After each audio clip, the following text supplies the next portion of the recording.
दोस्तों, भारतीय जनता पार्टी ने 22 जनवरी के दिन होने वाले राम मंदिर में प्राण प्रतिष्ठा समारोह की तैयारियां युद्ध स्तर पर शुरू कर दी हैं। और इस तैयारी में न सिर्फ भारतीय जनता पार्टी शामिल है, बल्कि केंद्र सरकार और योगी सरकार भी शामिल है। जी हां, आपको कुछ झलकियां दे देता हूं कि अयोध्या में क्या क्या हो रहा है और बीजेपी इसका किस तरह से एक ग्रैंड इवेंट में बदलने की कोशिश कर रही है और किस तरह से उत्तर प्रदेश सरकार इसे एक ब्रांड के रूप में भी डेवलप करने की कोशिश हो रही है। और इन सब के बीच अभी कांग्रेस किंग कर्तव्य विमूढ़ है कि वो करे तो क्या करे। बहरहाल थोड़ी सी आपको तैयारियां बता देता हूं कि इस इवेंट को लेकर कितनी तैयारियां तेज चल रही हैं। नमस्कार, मैं हूं अनूप श्रीवास्तव, आप देख रहे हैं हमारा चैनल। तो दोस्तों, सबसे पहले बता दूं कि अयोध्या के लिए सारी तैयारियां युद्ध स्तर पर हो रही हैं। पूरी अयोध्या को चमकाया जा रहा है, सजाया जा रहा है, संवारा जा रहा है। साथ ही साथ कल उत्तर प्रदेश के मुख्यमंत्री योगी आदित्यनाथ ने जो है अयोध्या में चल रहे तैयारियों की समीक्षा की है, अधिकारियों को निर्देश जारी किए हैं। उन्होंने कहा है कि जो अयोध्या श्रद्धालु आएंगे उनके लिए जो एक भंडारा चलेगा, उस भंडारे का नाम होगा सबरी के नाम पर, माता सबरी के नाम पर, जिन्होंने भगवान राम को अपने जूठे बेर खिलाए थे। साथ ही साथ निषाद राज के नाम से जो है आश्रय स्थल होंगे, यानी रैन बसेरे होंगे। जो श्रद्धालु का कुछ नहीं होगा, जो कहीं रुक नहीं पाएंगे, जो खर्च नहीं कर पाएंगे, उनको रैन बसेरे में आश्रय दिया जाएगा। उसका नाम निषाद राज के नाम पे होगा, जिन्होंने राम को पार लगाया था, जो केवट थे। और इसी तरह हेलीकॉप्टर सर्विस शुरू की जा रही है। जो पैसा खर्च कर सकते हैं, आप अयोध्या जो है वाराणसी से आ सकते हैं, आप आगरा से आ सकते हैं, आप प्रयागराज से आ सकते हैं, कहीं से भी आ सकते हैं। उसके लिए बाकायदा हेलीपैड बनाए गए हैं। अयोध्या में 2 हेलीपैड हैं, वाराणसी में 3 हेलीपैड बनाए गए हैं। और कुल मिलाकर एक भव्य कार्यक्रम आयोजित किया जा रहा है और जिसका पूरा पूरा फायदा बीजेपी को होने की उम्मीद है। और इस बात का अनुमान आपको भी है और हमें भी है। अब सवाल ये उठता है कि कांग्रेस क्या करेगी। सबसे पहले तो कांग्रेस तो अभी इसी ऊहापोह में है कि जो निमंत्रण उसे मिला है राम मंदिर प्राण प्रतिष्ठा समारोह में आने के लिए, उस निमंत्रण का वो क्या करे। वो जाएगी, नहीं जाएगी, जाएगी यानी नहीं जाएगी, मतलब कि कांग्रेस की अध्यक्षा, पूर्व अध्यक्षा सोनिया गांधी और वर्तमान अध्यक्ष मल्लिकार्जुन खड़गे को ये निमंत्रण मिला है। तो अब देखना है कि कांग्रेस क्या करती है। कांग्रेस जाती है या नहीं जाती है, और अगर नहीं जाती है या जाती है तो कांग्रेस के फ्यूचर पे, खासकर नियर फ्यूचर जो 2024 का लोकसभा चुनाव होने वाला है, उस पर क्या असर पड़ने वाला है। तो कांग्रेस की बात करने से पहले हम आपको बता दें कि कांग्रेस के जो सहयोगी दल हैं, खासकर अगर उत्तर प्रदेश की बात की जाए तो कांग्रेस की सबसे बड़ी सहयोगी दल या इंडिया गठबंधन का सबसे बड़ा दल जो है वो समाजवादी पार्टी है, जिसके राष्ट्रीय अध्यक्ष अखिलेश यादव ने साफ साफ कहा है कि राम किसी के नहीं है, राम सबके हैं और हमें निमंत्रण मिले या न मिले लेकिन हम जाएंगे। ऐसा उन्होंने इसलिए कहा कि ऐसा सुना जा रहा है कि राम मंदिर ट्रस्ट की तरफ से अभी तक न तो अखिलेश यादव को और न ही डिंपल यादव को निमंत्रण भेजा गया है। शायद इसलिए ऐसा कहा जा रहा है, ऐसी चर्चाएं हैं कि उनके पिताजी स्वर्गीय मुलायम सिंह यादव ने जो है राम भक्तों पर गोलियां चलाई थी, कारसेकों पर आंदोलन के दौरान गोलियां चली थी। इसकी वजह से जो है संभवतः समाजवादी पार्टी के अध्यक्ष को न्योता नहीं दिया जाएगा। बावजूद इसके अखिलेश यादव का कहना है कि वो जाएंगे, राम मंदिर जाएंगे। गौरतलब इसलिए है कि अखिलेश यादव का सबसे बड़ा जो वोट बैंक है उत्तर प्रदेश में, उसे अल्पसंख्यक माना जाता है, मुस्लिम तबका को माना जाता है कि वो इंटैक्टली खड़ा है समाजवादी पार्टी के साथ, ठीक उसी तरह से जैसे मायावती के साथ उसका दलित वोट खड़ा रहता है। साथ ही साथ यादव वोट तो उनके साथ है ही।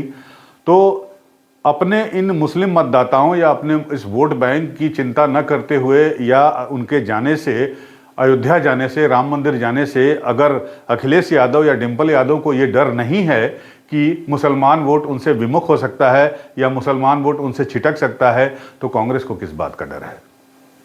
कांग्रेस का तो वोट बैंक भी नहीं है उत्तर प्रदेश में, ना तो मुस्लिम है ना तो दलित है। कांग्रेस सिर्फ 1 सीटों पर सिमटी हुई है लोकसभा में। यहाँ पर पिछले लोकसभा चुनाव में आपको पता है, तो सिर्फ 1 सीट के बदौलत उत्तर प्रदेश में, या बिहार की बात करें, वहाँ का भी मुस्लिम वोट जो है वो आरजेडी के साथ इंटैक्ट है। वेस्ट बंगाल का मुस्लिम वोट जो है वो ममता बनर्जी के साथ इंटैक्ट है। तो कांग्रेस को दिक्कत क्या है। लेकिन ताज़ा डेवलपमेंट ये है कि जो हमारे पास सूचना आ रही है या जो हमें इंफॉर्मेशन मिली है उसके मुताबिक पिछले 1.5-2 सालों से कांग्रेस पार्टी जो अपनी छवि एक सॉफ्ट हिंदुत्व के तौर पर भी विकसित कर रही है या कोशिश की है, उसने अपनी छवि को मुस्लिम परस्त से हटाकर सॉफ्ट हिंदुत्व की ओर ले जाने की, उसी के तहत ये माना जा रहा है कि कांग्रेस के नेता हो सकता है सोनिया गांधी और मल्लिकार्जुन खड़गे दोनों जो है प्राण प्रतिष्ठा समारोह में शामिल हो सकते हैं। जी हाँ, आप बिल्कुल सही सुन रहे हैं कि जो सूचना आ रही है छन छन कर, उसके मुताबिक सोनिया गांधी की अगर तबीयत ठीक रहती है, सब कुछ ठीक रहता है, तो सोनिया गांधी, मल्लिकार्जुन खड़गे और उनके साथ हो सकता है अधीर रंजन भी हों, ये तीनों नेता प्राण प्रतिष्ठा समारोह में शामिल हो सकते हैं। और हमारा ख्याल है कि उन्हें शामिल होना भी चाहिए, क्योंकि कांग्रेस इस वक्त अगर केंद्र की बात करें, केंद्र की राजनीति की बात करें, तो कांग्रेस इस वक्त अपने अस्तित्व की लड़ाई लड़ रही है। आपको बता दें, देश के स्वतंत्र देश के इतिहास में ऐसा पहली बार होगा इस बार, अगर सीट शेयरिंग जिसको कि 14 जनवरी तक हो जाना है इंडिया गठबंधन का, और उसमें पूरे देश के लेवल पर देखा जाए तो कांग्रेस का चंक जो है वो सबसे ज़्यादा होगा। लेकिन कितना ज़्यादा होगा ये सुनकर आप आश्चर्यचकित हो जाएंगे कि इस बार कांग्रेस, पहली बार ऐसा होगा इतिहास में, चुनावी इतिहास में, भारत के लोकसभा के चुनाव के इतिहास में, जब कांग्रेस जो बहुमत का आंकड़ा होता है लोकसभा में 272 का, उससे कम सीटों पर चुनाव लड़ने जा रही है। जी हाँ, बिल्कुल सही है, ये कांग्रेस इस बात पर विचार कर रही है। हालांकि अभी 1-2 दिन पहले ये बात सामने आई थी कि कांग्रेस 290 सीटों पर चुनाव लड़ेगी, लेकिन मुकुल वासनिक के घर पे या मुकुल वासनिक के यहाँ जो है जो बैठक हुई उसमें कांग्रेस के नेता शामिल हुए और सबने इतिहास भूगोल उठाकर देखा चुनाव का, और ये भी देखा कि राहुल गांधी की जो न्याय यात्रा निकल रही है मणिपुर से और आपके मुंबई तक, तो उसमें जो 85 डिस्ट्रिक्ट हैं, उसमें जो लोकसभा कॉन्स्टिट्यूंसी है, उसमें जो वो है लोकसभा सीटें हैं वो कुल 165 सीटें हैं और उसमें से महज 15 सीटें कांग्रेस के पास है। तो जमीनी हकीकत को देखते हुए कांग्रेस ने यह तय किया है कि वो इस बार 272 सीटों से कम पे चुनाव लड़ सकती है। यह आंकड़ा 250 भी हो सकता है, 260 भी हो सकता है और 240 भी हो सकता है।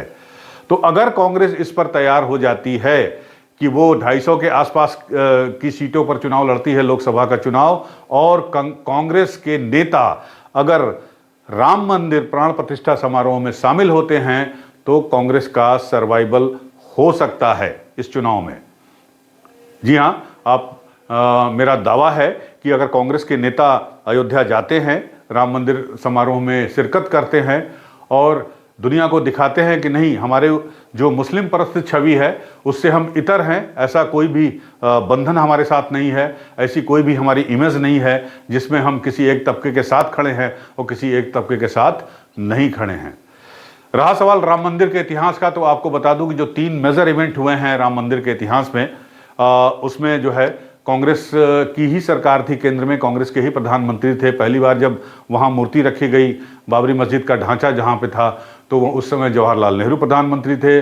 उसके बाद जब ताला खुला और विश्व हिंदू परिषद को पूजा करने की अनुमति मिली, राजीव गांधी प्रधानमंत्री थे। और जब बाबरी मस्जिद ढाई गई तो उस वक्त नरसिम्हा राव प्रधानमंत्री थे। और बताया ये जाता है कि जब बाबरी मस्जिद ढाई जा रही थी तो कांग्रेस के बड़े बड़े दिग्गज नेता जैसे माखनलाल फोतेजार जैसे नेता जो है वो नरसिम्हा राव को फ़ोन पे फ़ोन किए जा रहे थे, लेकिन नरसिम्हा राव जी ने फ़ोन ही नहीं उठाया। और बताया जाता है कि उस वक्त वो पूजा में व्यस्त थे और तब तक व्यस्त रहे जब तक कि बाबरी मस्जिद का ढांचा गिर नहीं गया। अब इस बात में कितनी सच्चाई है इसके बारे में मुझे नहीं जानकारी है, लेकिन ऐसा लोग कहते हैं, ऐसा सुना जाता है कि ऐसा हुआ था। तो जो तीनों मेजर इवेंट हुए वो कांग्रेस के ही समय में हुए, अगर राम मंदिर की बात करें तो। लेकिन सबसे जो ड्रॉबैक कांग्रेस के साथ कहा जाता है, सुना जाता है या बोला जाता है या है, वो है शाहबानो का केस। 1985 में जब शाहबानो का मुकदमा आया तो उसमें सुप्रीम कोर्ट के फैसले को उलटने के लिए राजीव गांधी की सरकार ने जो है वो फैसला उलट दिया और कानून बना दिया। तब से जो है ये कांग्रेस पिछलग्गू जाने लगी। और उसके बाद की बात करें 90 के दशक की से बात करें या इस दशक की बात करें, या आज से 20 साल पहले की राजनीति की बात करें तो कांग्रेस जो है वो टोटली बीजेपी के विरोध में उतर गई। बीजेपी ने जितना ही राम मंदिर मूवमेंट को आगे बढ़ाया, कांग्रेस ने उसको उतना ही अपोज किया और धीरे धीरे कांग्रेस की ये छवि बन गई कि ये मुसलमानों के साथ खड़ी है, या अल्पसंख्यकों के बारे में ही सोचती है, बाकी तबकों पे इसका ध्यान नहीं जाता है।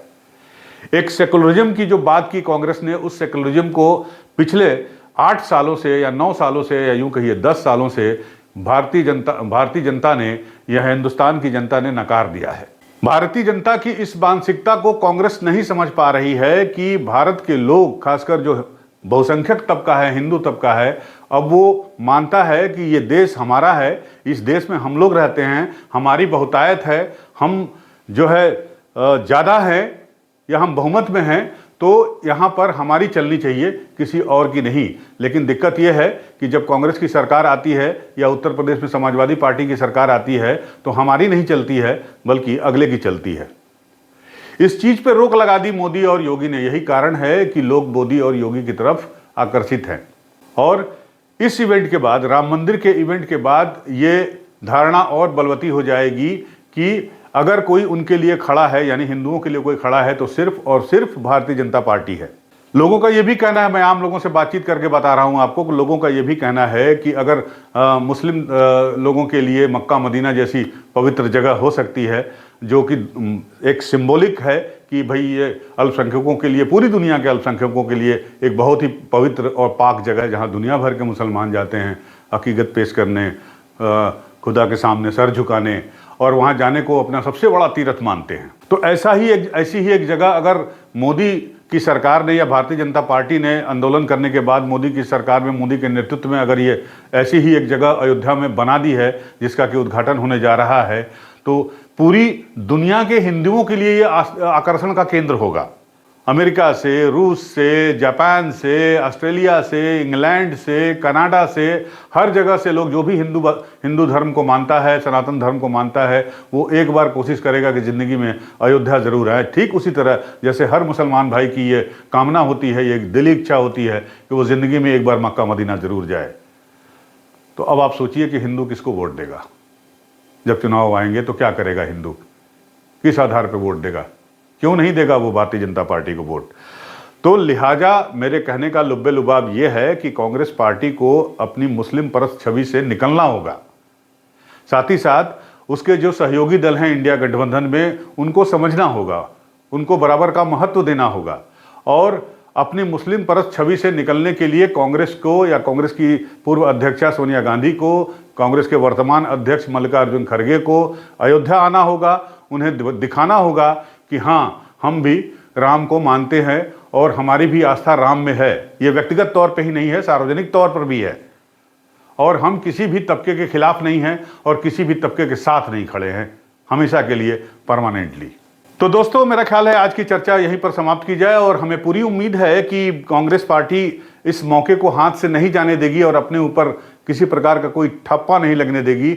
और कांग्रेस की नेता सोनिया गांधी, अध्यक्ष मल्लिकार्जुन खड़गे, और संभव हो तो और भी लोग हों, हो सकता है उत्तर प्रदेश से अजय राय या अधीर रंजन चौधरी की बात चल रही है, ये सारे लोग आएँ और एक संदेश दें कि नहीं, कांग्रेस भी इस यज्ञ में बिल्कुल बराबर की साझीदार रही है, शुरू से थी और आज भी है। तो इस वीडियो में बस इतना ही। मिलते हैं फिर आपसे अगले वीडियो में। तब तक के लिए नमस्कार। आप हमारी वीडियो को लाइक करना और सब्सक्राइब करना बिल्कुल मत भूलिएगा। धन्यवाद।